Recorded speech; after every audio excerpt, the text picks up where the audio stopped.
Boa noite a todos. Dando continuidade ao nosso estudo de sexta-feira sobre o livro de Números do irmão McTosh. Assim deve ser com todos os trabalhadores de Deus. Estamos mais completamente convencidos de que somos aptos para a obra de Deus, na medida em que a natureza é trazida sob o poder da cruz e a navalha afiada do auto-julgamento.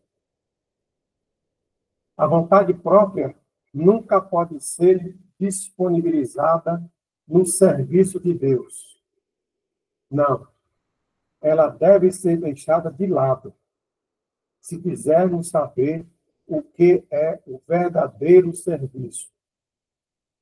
Há, infelizmente, uma grande quantidade daquilo que passa por serviço que, se julgado à luz da presença divina, seria visto como fruto de uma vontade inquieta. Isso é muito solene e exige nossa mais sincera atenção. Não podemos exercer uma censura muito severa sobre nós mesmos. Exatamente nisso. O coração é tão enganoso que podemos ser levados a imaginar que estamos fazendo a obra do Senhor, quando, na realidade, estamos apenas agradando a nós mesmos. Mas, se quisermos trilhar o caminho do verdadeiro serviço, devemos buscar estar cada vez mais separados da natureza. O obstinado Levi deve passar pelo processo típico de lavar-se e barbear-se antes de poder ser empregado naquele serviço elevado que ele foi designado pela nomeação direta do Deus de Israel.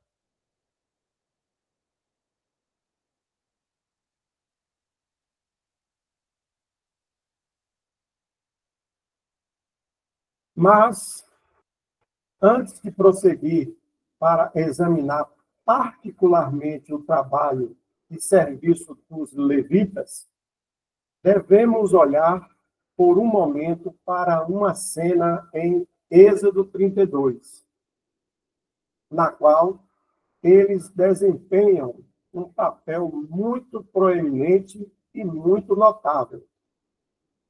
Aludimos, como o leitor perceberá imediatamente, ao bezerro de ouro. Durante a ausência de Moisés, o povo perdeu completamente de vista Deus e suas reivindicações a ponto de erguer um bezerro de fundição e se curvar diante dele. Este ato terrível exigiu julgamento sumário. E quando Moisés viu que o povo estava nu, porque Arão os havia desnudado para sua vergonha entre seus inimigos, então Moisés se pôs na porta do acampamento e disse: quem é do Senhor, venha a mim. E todos os filhos de Levi se ajuntaram a ele.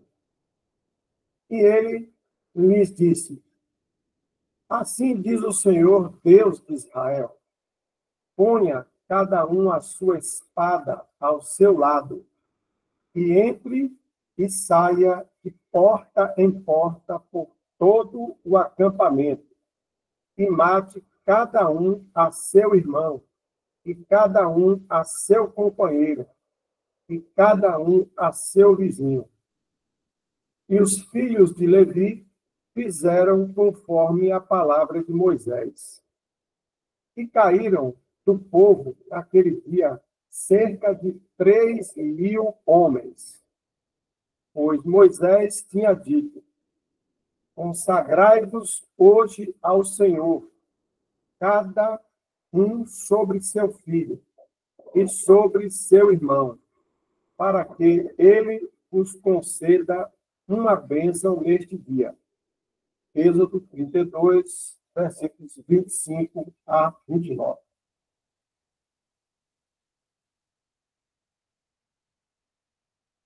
Só para lembrar, algum dos irmãos reunidos à mesa que quiser fazer algum comentário, esteja à vontade. Para subir mais um pouquinho aí o próximo parágrafo, João.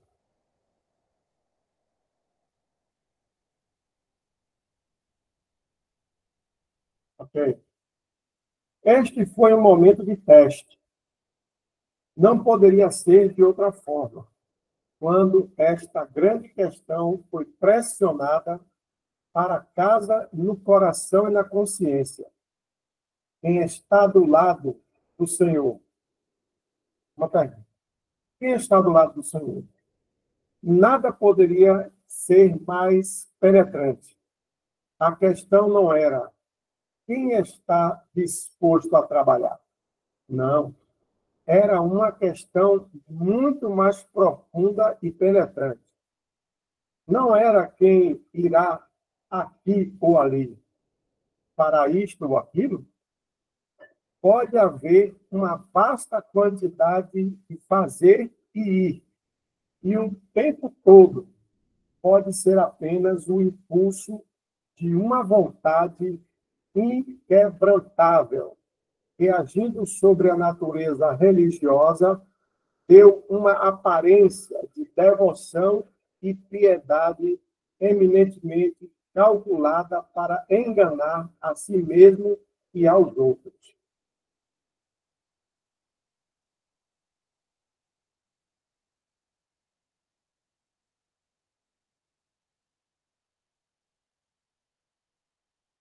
Pode seguir?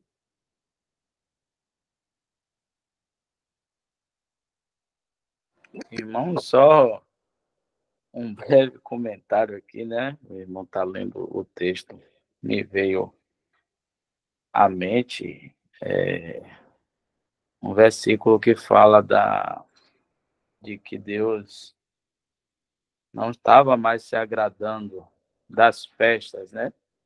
Porque o povo está em desobediência. Eu busquei aqui Amós, se o irmão puder colocar aí Amós 5,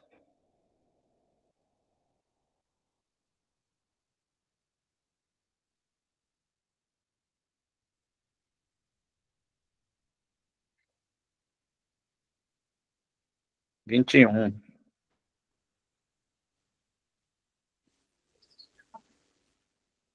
Pegado 21.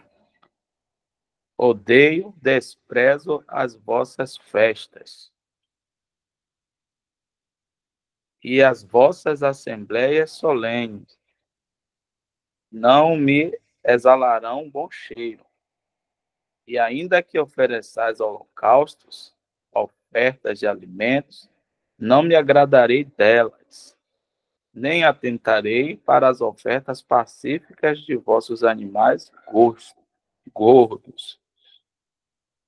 Até aí, a gente percebe, né, que as festas, né, o profeta Amós deve estar falando aqui das festas, as próprias festas que Deus estabeleceu para que eles realizassem, mas isso, quando feito em obediência, Deus não se agrada, né, porque vira uma festa nossa, não para Deus. Né, isso é religiosidade. Né? A religião, a gente sabe que foi dada aos judeus, mas, mas além da religião, deveria ter a obediência. Né? Eles deveriam estar em obediência para praticar aquilo que Deus deu a eles para praticar, né? Os holocaustos, as festas, né? Os sacrifícios. eles tinham que estar em obediência, né, aos mandamentos, né, que o Senhor deu, a lei. Se fizesse isso sem os mandamentos, de nada valeria para o Senhor, né, para Deus dos exércitos. E a gente trazendo para nós hoje, eu até me lembrei da conversa que nós tivemos ontem, foi muito proveitosa, o irmão trouxe, né, um versículo de Tiago, que fala sobre a língua amaldiçoar e abençoar, e a gente deve estar se policiando enquanto a isso, né, porque nós temos a nova natureza, e o Espírito Santo habita nessa nova natureza, e é o poder para que nós andemos em santidade. Então, devemos nos despojar, né, do velho homem e das coisas do velho homem. E foi muito bom, eu achei muito proveitosa a conversa de ontem, porque fala de algo que toca o nosso dia a dia, né? Então, a gente pode cair na cilada de ficar fazendo algo, como o texto está trazendo, do nosso próprio, da nossa própria vontade ou até mesmo por religiosidade. Isso pode acontecer também entre nós, os irmãos que estão buscando a verdade, e alguns que estão aqui reunidos à mesa do Senhor, pode estar simplesmente pensando que, trazendo algo do sistema que, infelizmente, tem muita gente que só frequentar, né, os cultos e fazer aquilo que é determinado fazer ali, que é pedido para que faça de uma forma religiosa e não cresce, né, na graça e no conhecimento do Senhor Jesus, para que isso transforme a sua vida, né, e ela viva em novidade de vida, como a palavra mesmo nos pede. E a pessoa acaba não colocando aquilo que o Senhor nos deu como conduta cristã em prática no seu dia a dia. Aquilo não reflete, né? Ela não consegue refletir isso no dia a dia porque ela está meramente fazendo as coisas por religiosidade. Ela está indo, vou botar agora exemplo de nós, o nosso exemplo, né? Ir na reunião, né? Partindo o pão, participando das reuniões, participando aqui das lives, né? De estudo, mas simplesmente de uma forma religiosa, né? Isso não está trazendo para ela um crescimento, né, na pessoa do Senhor Jesus, para que ela possa se apoderar do novo homem que já está dentro dela e viver no poder do Espírito Santo e deixar as coisas que não provém, né, de Deus de lado e fazer aquelas coisas que o Senhor quer que nós façamos, né? E o exemplo lá na conversa de ontem foi abençoar e não amaldiçoar, né? Não amaldiçoar. Muitas das vezes a pessoa, né, no seu dia a dia, no seu trabalho, na sua escola, né, ela está indo direitinho às reuniões, ela está indo direitinho às lives, está participando, mas no seu dia a dia ela não está praticando, né? Ela não está vivendo, né, a sã doutrina, não está vivendo em santidade, ela não está sendo um bom testemunho do Senhor no seu dia a dia, né, nos seus afazeres do seu dia a dia. Então, ela está levando a coisa como religiosidade, somente frequentando uma reunião, somente partindo o pão, mas não está vivendo realmente, né, em espírito, não está vivendo realmente em santidade, não está refletindo a luz do Senhor, não está sendo o embaixador ou embaixadora do Senhor Jesus Cristo. Até aí. É interessante o ponto de vista do irmão, e a Assembleia tem, né, na realidade, a obrigação de manter a santidade do Senhor. Ela deve não só ter essa obrigação, por quê? Porque ali habita na unidade, no meio do corpo da congregação, o próprio nome do Senhor. E é a habitação dele. Então, a Assembleia deve manter o mal fora do meio, a fim de permanecer em um lugar adequado à sua presença. E isso não é só colocando a vertente no Velho Testamento. Como eu estou falando da Assembleia, isso já é do Novo Testamento. Ou seja, tem que ser colocado em qualquer época. Então, a nossa época, mais do que nunca, né, nós estamos já vivendo, ela deve ser mantida. Eu me lembro aqui de uma passagem que o apóstolo Paulo, ele colocou assim, não sabeis que um pouco de fermento faz levedar toda a massa?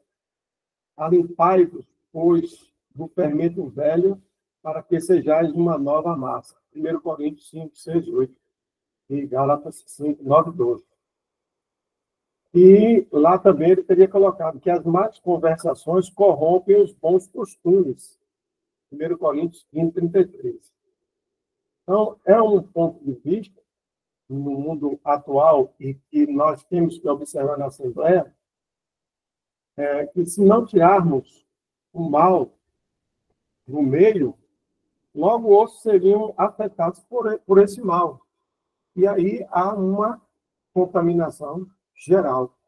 Então, é uma coisa que não é só daquela época, mas da nossa época também. Nós temos que, mais do que nunca, de primar por isso. Na realidade, é um princípio, né, que permanece válido por todas as épocas. Não podemos nos afastar disso. Mas, dando continuidade, algum irmão quer falar mais alguma coisa? Só complementando. Fala, Alexandre. Não era só para complementar a fala do irmão Newton, que o irmão sempre fala, né? Nós estamos o tempo todo à mesa do Senhor, não só quando estamos reunidos ali formalmente para realizarmos aquilo que Ele nos pediu, mas nós estamos à comunhão à mesa do Senhor o tempo inteiro. Fala em questão que o irmão Newton falou logo no início, quando o Senhor permite que haja discernimento na Assembleia, para que a Assembleia venha julgar algo, porque nós estamos, às vezes, ouvindo o irmão e julgando o que o irmão está falando, né? E trazendo também a fala do irmão Alexandre, e essa questão, às vezes, de você estar de uma forma religiosa, de uma forma leviana, e seja a vontade do Senhor que isso venha para que a Assembleia julgue, é responsabilidade da Assembleia. Mas lembrando que o princípio sempre é que o Senhor é santo. Então, é o Senhor que, como posso dizer, se o Senhor não traz algo para que a Assembleia julgue, o Senhor, na sua soberania, ele pode tirar essa pessoa que anda de forma leviana, e a Assembleia só vai fazer o quê? Informar que esse irmão abandonou o lugar de reunião, mas sempre tomando o princípio que não é por causa da Assembleia, mas sim porque o Senhor é santo. é a santidade do Senhor. Então, se o irmão está ali, como já foi falado, de forma religiosa, e eu que estou falando aqui agora, de uma forma leviana, o Senhor é soberano para trazer luz para a Assembleia, ou até mesmo, já que o irmão não se arrepende, ou o Senhor vê isso, né? A gente não pode também ficar especulando aqui. Mas já aconteceu de várias vezes. Irmãos que não estão mais em comunhão, e da mesma forma a Assembleia tem que julgar o abandono. E a gente não vai ficar aqui. A gente não sabe, né? Então a gente não pode ficar especulando. Mas, assim, sempre tomando por base que o lugar, a mesa, exige santidade. E se isso não acontece, irmão, e a soberania do Senhor, é o que Paulo fala lá em Coríntios. Por isso que tem muitos que tomam a ceia do Senhor desordenadamente, muitos estão fracos, doentes, né? E alguns até o Senhor permite a morte física, né? Por causa da santidade.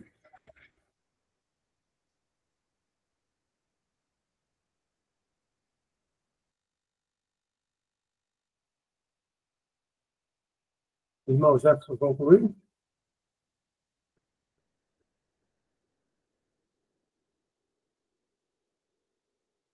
Não entendi, Nildo. Você concluiu a palavra? Já, irmão. Bom, eu gostaria de lembrar uma passagem interessante, constada no livro do irmão Bruce Anstey. Nós não estamos, na realidade, ali para crivar ninguém, porque, na realidade, se houve a permissibilidade de Deus que aconteceu alguma coisa lá, foi porque ele gostaria que fosse corrigido alguma outra, e aquilo acontece. Então, tem assim, a ação de colocar alguém fora de comunhão deveria ter sempre em vista o bem e a bênção da pessoa que errou. Ela é colocada fora e não se deve ter contato com ela, para que seja humilhada para arrependimento e restaurada ao Senhor. Mas agora vos escrevi que não vos associeis com aquele que, dizendo-se irmão, ou devasso, ou avarento, ou idólatra, ou maldizente, ou beberrão, ou roubador, com o tal, nem ainda com mais. Coríntios 5:11. Então ele fecha dizendo o seguinte: quando alguém se encontra numa condição de arrependimento e julgamento de seu próprio pecado, cabe à Assembleia receber essa pessoa de volta à comunhão. Então, na realidade, o ato lá dos irmãos, quando faz algum comunicado, não é o fato de crivar o outro irmão com lanças e ferros e fechar a garganta, não. É justamente sobre o ponto de vista que o Jefferson colocou. Na realidade, para consagrar, né, a circunstância do Senhor. É um respeito, né, que a gente tem que levar em consideração. Vamos lá. Mas estar do lado do Senhor implica a rendição da própria vontade. Sim, a rendição de si mesmo. E isso é essencial para o verdadeiro servo, o verdadeiro trabalhador. Saulo de Tarso estava nesse terreno quando exclamou: Senhor, o que queres que eu faça? Que palavras do perseguidor obstinado, feroz e cruel da Igreja de Deus. Quem está do lado do Senhor? leitor você é, procure e veja. Examine-se atentamente. Lembre-se, a questão não é de forma alguma o que você está fazendo. Não, é muito mais profundo. Se você está do lado do Senhor, você está pronto para tudo e qualquer coisa. Você está pronto para ficar parado ou pronto para seguir em frente. Pronto para ir para a direita ou para a esquerda. Pronto para ser ativo e pronto para ficar quieto. Pronto para ficar de pé e pronto para deitar de costas.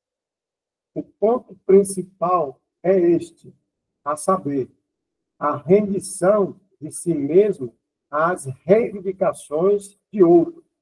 E esse outro, o Senhor Cristo.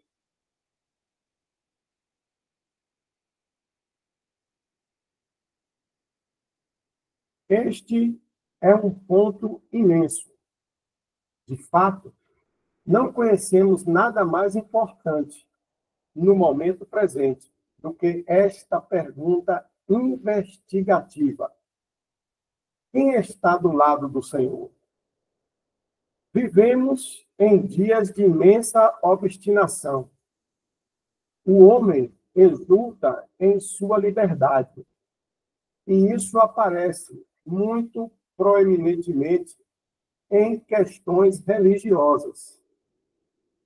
Assim como foi no acampamento de Israel nos dias de Êxodo 32.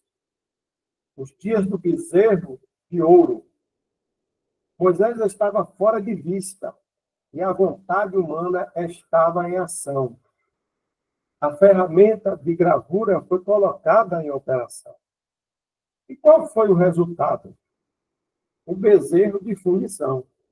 E quando Moisés retornou, ele encontrou o povo em idolatria e nudez. Então surgiu a pergunta solene e testadora: quem está do lado do Senhor?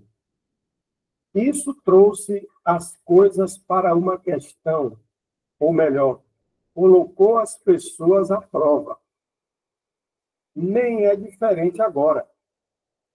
A vontade do homem é desenfreada. E isso também em questões de religião. O homem se gaba de seus direitos, da liberdade de sua vontade, da liberdade de seu julgamento. Há a negação do senhorio de Cristo e, portanto, cabe a nós olhar bem para isso e ver que realmente estamos tomando partido do Senhor contra nós mesmos. Que estamos na atitude de simples sujeição à sua autoridade. Então, não seremos ocupados com a quantidade ou o caráter do nosso serviço. Será nosso único objetivo fazer a vontade do nosso Senhor. Pode subir?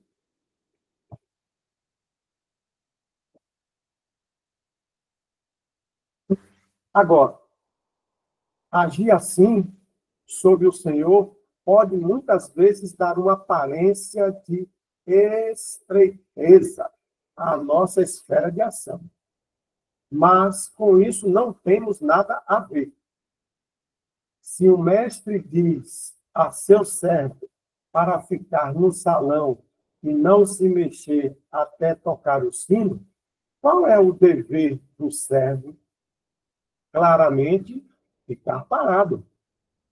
Nem deve ser movido desta posição ou desta atitude, mesmo que seus companheiros servos encontrem falhas em sua aparente inatividade e imprestáveis.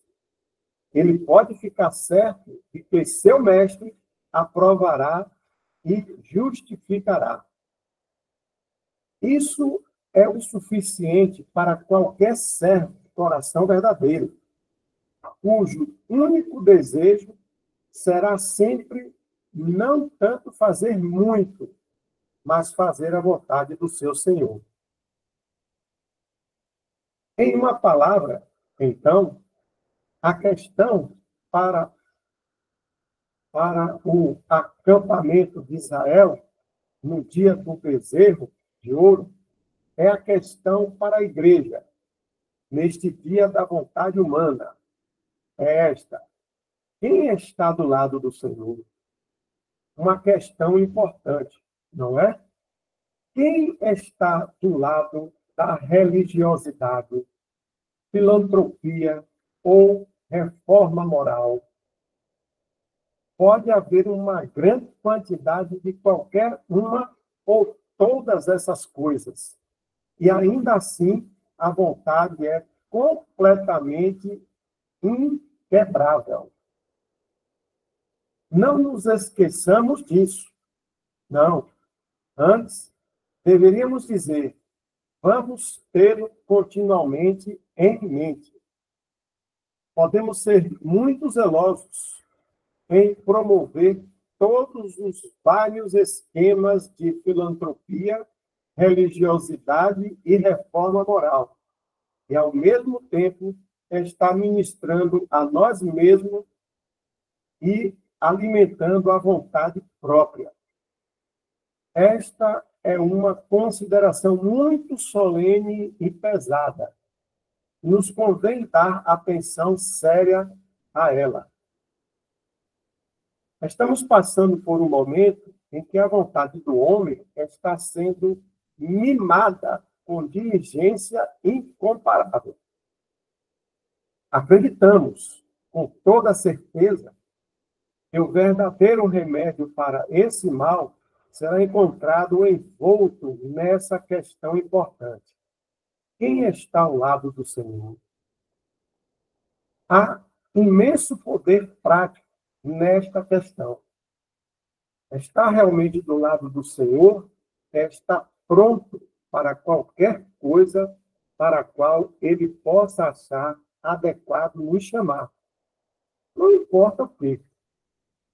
Se a alma for levada a dizer, em verdade real, Senhor, o que queres que eu faça? Fala, Senhor, porque o teu servo ouve. Então, estamos prontos para tudo.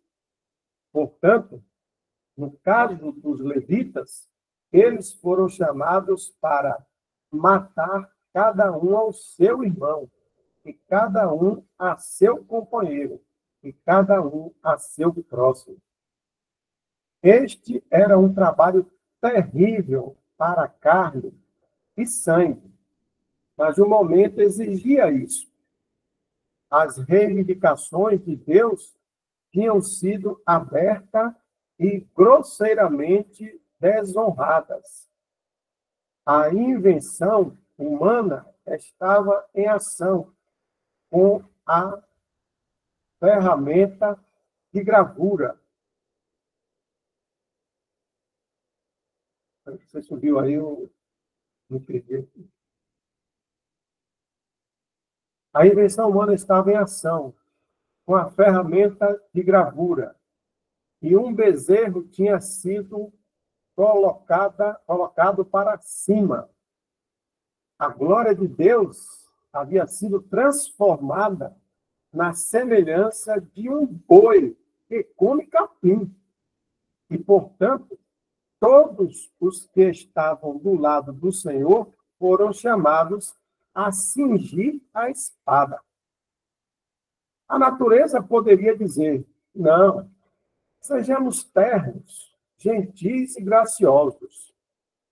Realizaremos mais pela gentileza do que pela severidade. Não pode fazer bem ferir as pessoas. Há muito mais poder no amor do que na aspereza. Amemo-nos uns aos outros. Assim, a natureza poderia lançar suas sugestões. Assim poderia raciocinar e argumentar. Mas o comando era distinto e decisivo. Cada um coloque sua espada ao seu lado. A espada era a única coisa quando o bezerro de ouro estava lá. Falar de amor em tal momento seria lançar ao mar as justas reivindicações de Deus de Israel. Pertence ao verdadeiro espírito de obediência prestar o próprio serviço que se adequa à ocasião. Pode subir?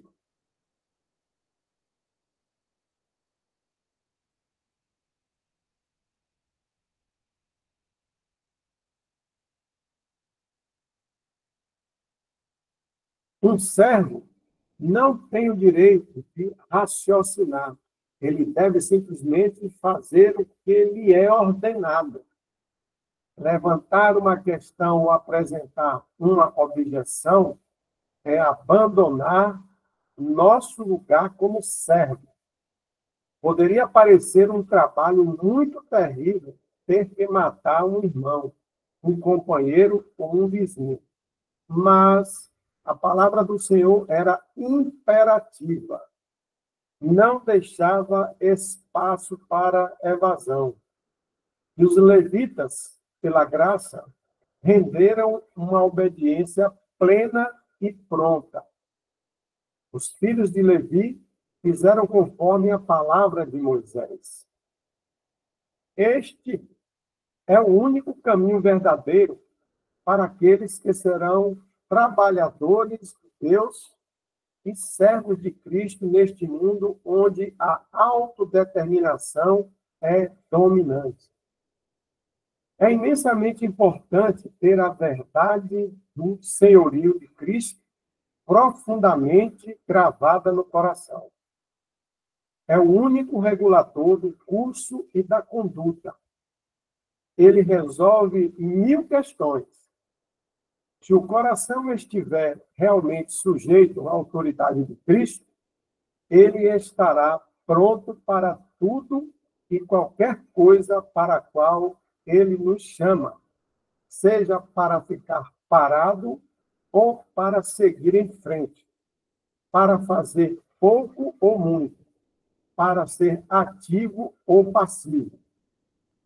Para um coração realmente obediente, a questão não é, de forma alguma, o que estou fazendo ou para onde estou indo. É simplesmente, estou fazendo a vontade do meu Senhor?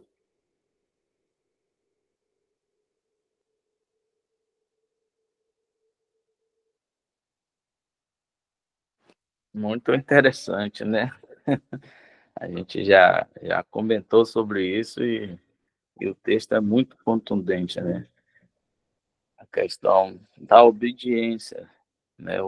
A gente lembra que a palavra de Deus nos diz, né? Acho que é em Samuel, que mais o obedecer é melhor do que o sacrificar, né? Quando é dada uma ordem ao rei Saul para exterminar uma certa nação, fale o nome agora da nação, e ele vai lá e faz a sua vontade, ele não faz a vontade de Deus. E quando ele retorna, Samuel vê o balido, né, dos bois, das ovelhas que ele trouxe, e o rei que ele perdoou e trouxe também. Então Samuel mata o rei na frente dele e exorta ele dizendo essas palavras, né? Que o obedecer é melhor do que sacrificar, né? Irmãos, Deus sempre vai se agradar de nossa obediência. Nunca vai estar da vontade de Deus aquilo que nós façamos segundo a nossa vontade. Porque a obediência que agrada a Deus está diretamente ligada às Escrituras, né? Então, se a gente quer agradar a Deus, se a gente quer fazer, quer viver segundo a vontade de Deus, temos que estar completamente alinhado com as Escrituras, né? Fazendo aquilo que hoje para nós é o pensamento de Deus, né? Que está escrito. Se nós quisermos fazer qualquer coisa segundo a nossa vontade, até por boa intenção, vai estar desagradando a Deus. Pode ter certeza disso, porque Deus, ele se agrada de obediência, porque o nosso Deus é um Deus onipresente, onisciente, onipotente. Ele já nos deu tudo que necessita para nós, que nós necessitamos para a nossa vida de piedades. É um versículo que diz isso, né? E nós só precisamos obedecer, viver em obediência. É um pai de família que quer o melhor para o seu filho, né? Ele só quer do filho que ele obedeça, porque ele vai guiar o filho pelos caminhos corretos, porque ele já conhece, né? Ele é experiente, ele já conhece. Então é isso. A gente vê, né, o texto nos trazendo essa necessidade que nós temos, essa responsabilidade que nós devemos ter de andar em obediência, andar segundo o senhorio de Cristo, né? O amor de Cristo deve nos constranger a fazer isso ou aquilo. Nós temos que ter o senhorio de Cristo.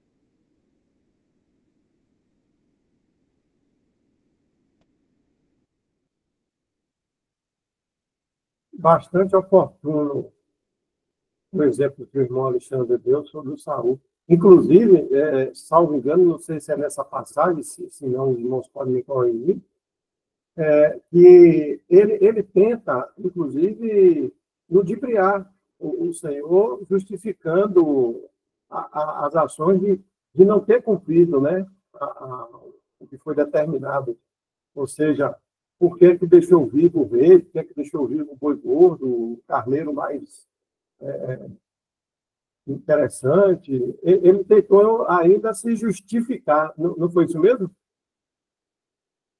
Foi. E ainda botou a culpa nos servos, né? Disse que os servos que trouxe para sacrificar o Senhor.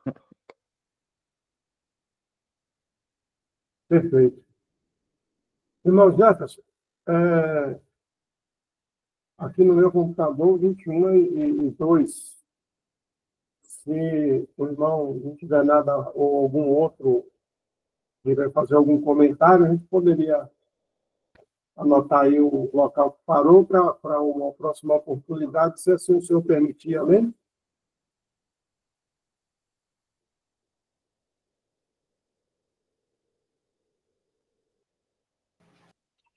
Ok, Nilton.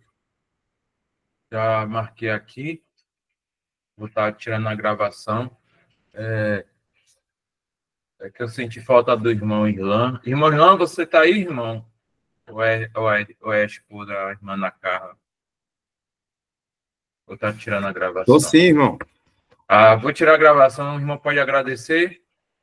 Posso sim. Pronto. Vou tirar a gravação aqui.